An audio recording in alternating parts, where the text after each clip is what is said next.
Hello, Marketology Group and Marketologists. We are on again with another marketing strategy session. And today I got Gabriele from Italy coming to talk about some exciting marketing things. And this is something that's really interesting because, it's not something I've really heard much about before, but, digital export and that's a term I'm not familiar with. And I'm very excited to learn more. Thanks for coming on the show. Thank you, Jeff. Thank you for having me. Hello, everybody. Well, digital export actually is a term we use in Italy. I don't know if it makes sense in English, actually, but it's about using digital strategies to approach international markets. So this is the long version of it. Okay. Well, we came up with this strategy 9 years ago, so way before COVID-19, because in Italy, we have a lot of small and medium enterprises.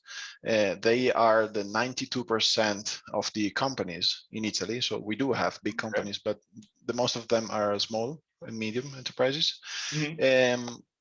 And they aim to export, so to sell abroad. Usually they are B2B companies, so they sell to other companies, especially importers, distributors, or retailers in each country. And when we built our company, this was exactly 10 years ago, we thought that digital could help in the internationalization processes of these small and medium enterprises. So we tried to use social media, especially at that time, to help companies to communicate to those specific countries. So the problem with communicating abroad is that usually, especially in Italy, companies use English to communicate everywhere. Actually, everywhere, the world speak a lot of different languages. And we discovered that it's not only about the languages, it's about the culture.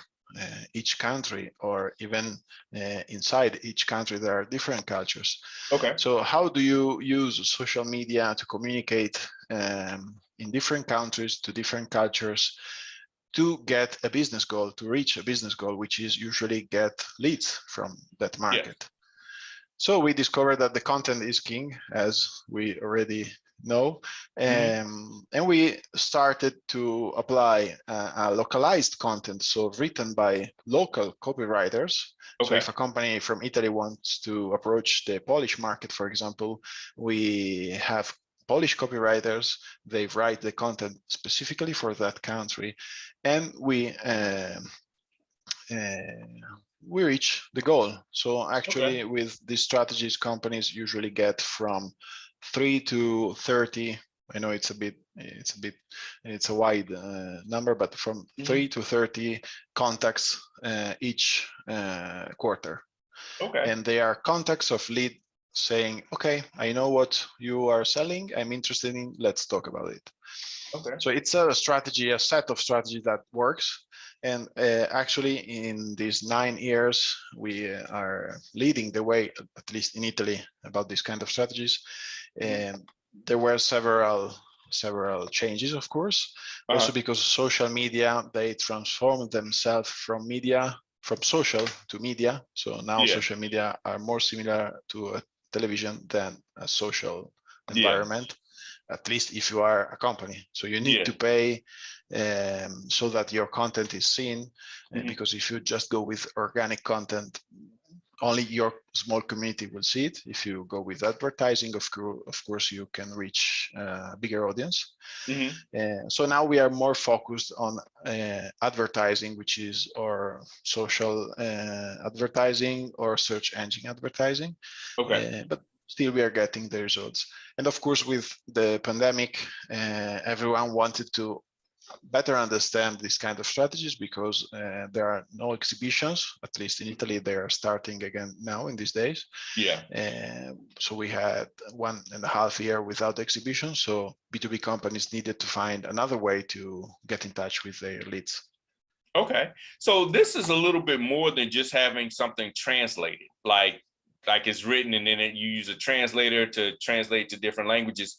So you actually have staffed people out of different countries, depending on the client's target market, to actually create the content in their language and their culture. So it makes sense. So that's the approach that you're taking. Okay. So what if they Yes, have like several different, like for instance, they're in the, let's say the Italian market, they're in the French market, they're in the English market. This is a company that's trying to get a little bit more abroad. Do you source for each and every demographic, or do you kind of have them focus on one first and then migrate to another after that one has started to show some success? well, that depends on the plans of the company and the budget, because the dark side of the strategy is that you need budget for each country. But Okay. let me make an example to better understand what the difference between translation and localization of the content. So let's Okay. take coffee, for example. Well, for you, I guess coffee, it's like something like that, big. Yes. For me, is this one. So Really? yeah, so this is Italian coffee. Well, okay, of course, this is a small paper cup, but anyway, Wow, that's just a taste. it's a different, it's a very different kind of coffee. So if I go, if I am a coffee roaster, for example, and I want to sell my coffee to the US, for example, I use the correct translation of the word, which is in Italian is caffè, in English is coffee, of course. If I want to go to Poland, I use kava, which is the correct translation. Okay. But in the US, you drink a different kind of coffee. In Poland, you drink a different kind of coffee. In Turkey, another kind of coffee. So Wow. if I use the correct translation of café in those languages, I reach people who want to drink coffee, but not the Italian way of coffee. So I need to adapt my communication to that country, to that culture. And so this is not more a coffee, it's an espresso coffee. So I use a different word for the same product. That is a great example, because also for quantity wise, because if we're selling like the coffee and you're talking about here a pound of coffee, we're thinking, okay, a pound of coffee will last X amount of days, because we have larger cups, we brew it differently, so forth and so on. But in another area, that might not make any sense. They might say, well, I don't need that much coffee at one purchase. That's really interesting. I get a lesson Yeah. in coffee. Well, actually, I was in New York a few years ago, and I was at breakfast. Actually, it was a networking breakfast, and of course, as Italian, we used to drink a lot of coffee, but espresso coffee, which is much stronger. So at that breakfast, I was drinking like 7 cups of American coffee, and people looking at me like, "What are you doing?" But for me, it's like water. So like tea. It's very Italian coffee. It's stronger. Yes. And this applies to every kind of product in every kind of sector in any country. So it's not only about consumer products, because of course coffee it's better understandable, right? It works with water pumps, with irrigation systems, with implants. Yes, implants of any kinds, industrial. So in any business, in any sector, industry, you want to use this strategy. So localizing the content, it makes the difference between getting or not getting leads for your business. Yeah, that makes sense. Now, do you start with I guess you would say with the goal in mind, like if this is the actual revenue goal we want to hit or the target audience we want to hit, and we are either already touching that market, so we kind of know what our numbers will look like, or B, we are very new to this market, we don't know anything about the market, but we want to enter the market. How do you, when you're talking with your clients and coaching them, how do you usually have them get into the right frame of mind with the right expectations? Well, actually, I use the Visual Communication Planner, which is the framework you know about. Actually, it's a free framework for digital strategy. It has already been downloaded by over 36,000 of professionals around the world, so it's very known. And there is a book I'm going to publish, I hope this year. And the news is that the foreword is written by Philip Kotler. Okay. So it will be a book explaining this framework, which basically puts the basis of how to define digital strategy. And how you just said, it starts from the goal. So part of my job is basically a consultancy. So I help the client understand what is the right goal, the correct goal for the digital strategy. Also, because usually, I don't know in your market, but in Italy, when companies think about digital strategy and goals for digital strategy, they think about getting new followers or getting more likes or more comments or more shares. That is not a business goal, right? So if you're talking about B2B companies, a business goal is getting lead for that specific industry in that specific country. So the first step is setting your goal. And then it's setting the KPIs, because you need to understand if your strategy is working or not. So the Visual Communication Planner helps companies or professionals, marketing professionals, to guide their clients to understand how digital strategy is made, basically. Yeah, I love how you said that. I mean, really, that is one of the challenges I've seen with a lot of businesses. First of all, they don't have the goal already set in mind. They just like, I want this market because I've heard a trend that is a good market. So there's no real goals or expectations. And the second part that you stated, which was very important, is setting those KPIs. They don't set up how to measure success. So you don't really know if you hit the mark or not. And if you're measuring it by vanity metrics like followers and likes and shares, it makes you feel good.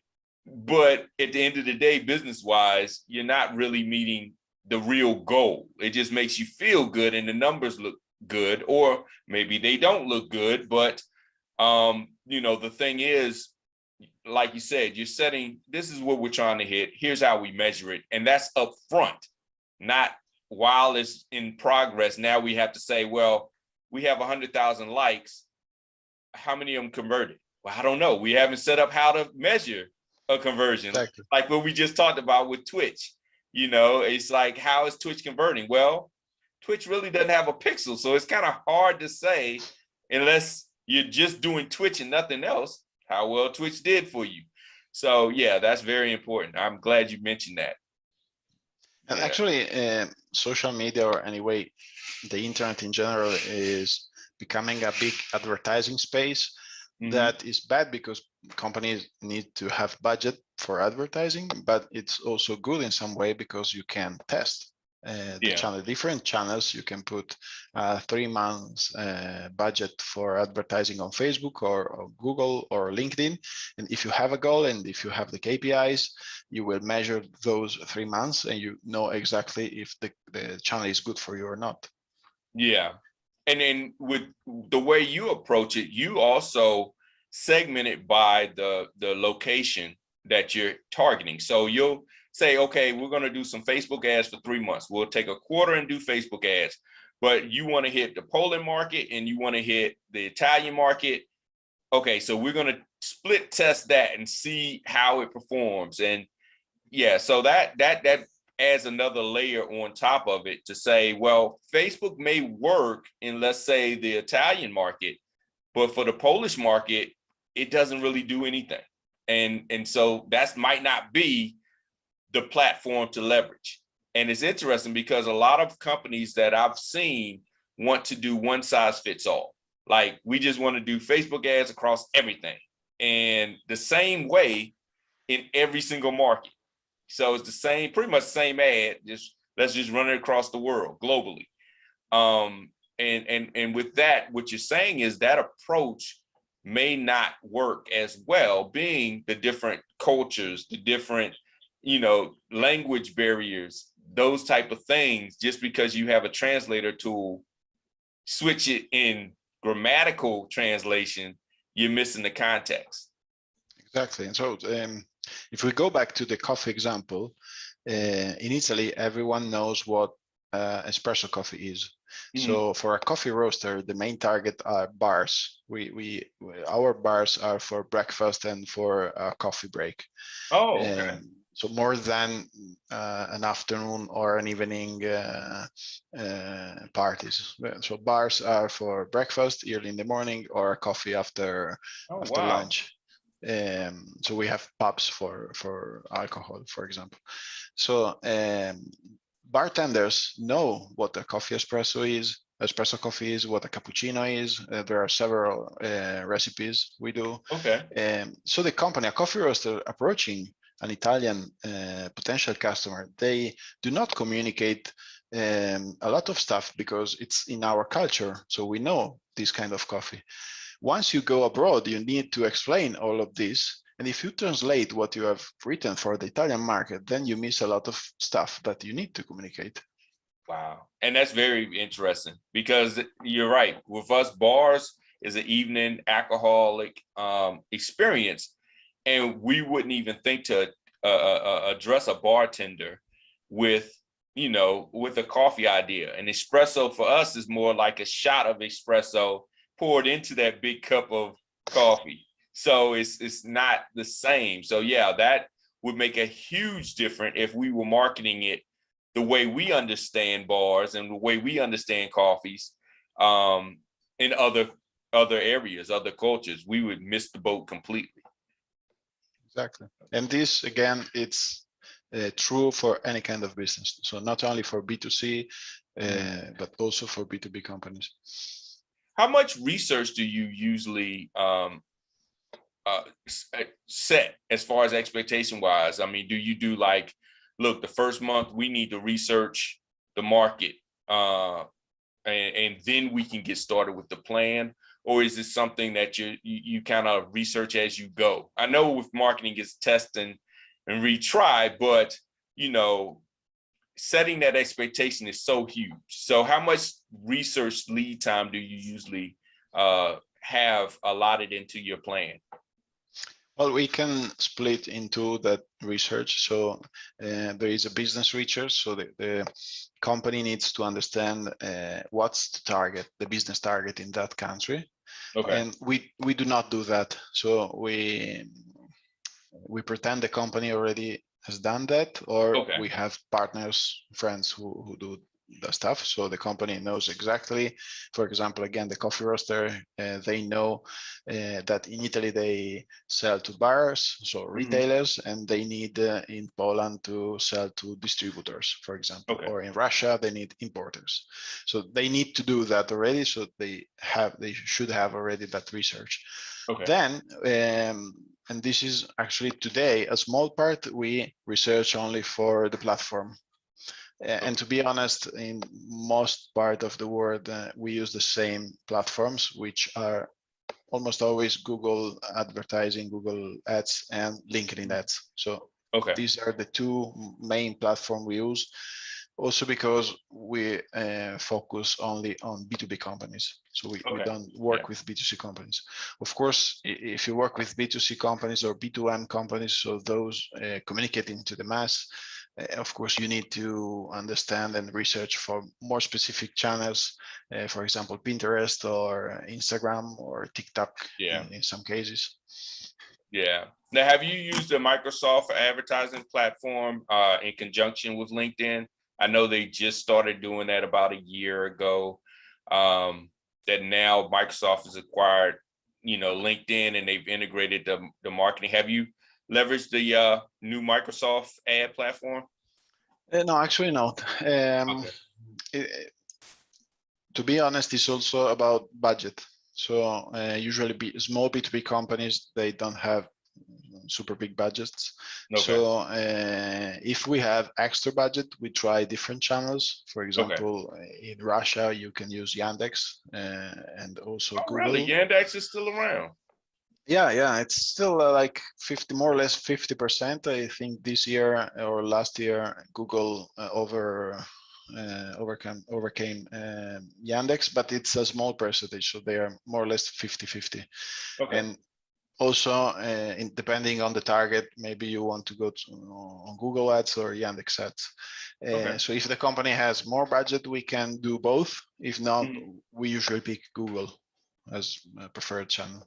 Okay. Okay. Well, that's cool. Well, I mean, that's a lot of information, and I thank you for sharing it. It really changes things when you're looking at doing an international type of play when it comes to business. I don't know why we keep thinking everybody thinks like us, especially as Americans. We always think everybody thinks like us. So we are like, this is how it is. We do it this way, and this is just how it's going to be. Instead of saying, there's other cultures out there. There's other, ways of approaching it. And we need to consider that when we start to look at going into those markets. That's a lot of insight that I didn't even really think about. And I love the fact because I do coffee every day, every morning. That's just one of my things. And I get this big, I wish I'd have brought it up. I drunk it right before our call. This big mug, which is like too much. But but our coffee is not as strong. But yes, coffee is a great example because it's something I can definitely relate to. Uh, but Yeah. tell everybody if they're looking to go into the global market, international market, how can they get in touch with you? And what would make a good, I guess you would say, client for you instead of somebody that's just saying, hey, my beautiful thing, I sell to anybody that has money. So I sell to everybody. I sell to anybody that has money. So tell us, how they can get in touch with you and what would qualify them as a great client for you. Well, I think that multinational companies that they are already in Europe. Mm-hmm. So we can say around 200 million euros of turnover, more or less. Okay. So big, not super big companies, but big enough to approach the European market. But also my target is more about their set of mind, their mindset, instead of their turnover, which is they are not approaching the European market as a market because there is not such a thing as an European market. There is the Italian market, there is the Spanish market, the German market, the French market. Okay. And if you have this mentality, you are a good customer for me because it means you understand that you need to approach each country differently. Okay. Which is, I think, for US companies, maybe it's a problem because, United States are very different from each other's, especially from the North and the South or East and West. There are very much differences in culturally meaning, but you all speak English. And this makes very easier for you to approach a different state. Okay. In Europe, if you go over the Alps, you find like 3-4 different languages. So we are forced to think differently. Okay. Okay. Huh. That's yeah, you're right. You're right. It's a total different change versus just a accent change. Or a couple of words that it may mean different things, but it's a full culture change. So that makes a lot of sense. So, well, I thank you so much for coming on, and thank you so much for the information. And everyone, if you are looking to get in touch with him, you can go to weevo.it. So it's weevo.it. And look at the structure. You'll see exactly how it's laid out. It'll answer your questions. And if you're trying to get into that European market and diversify where you provide your actual product or service, get in touch with him. I think he can definitely help you out. And this is a whole different approach. This is definitely something that I haven't encountered. And I'm so happy that you came on and shared with us. Thank you very much, Jeff, and thank you again for having me.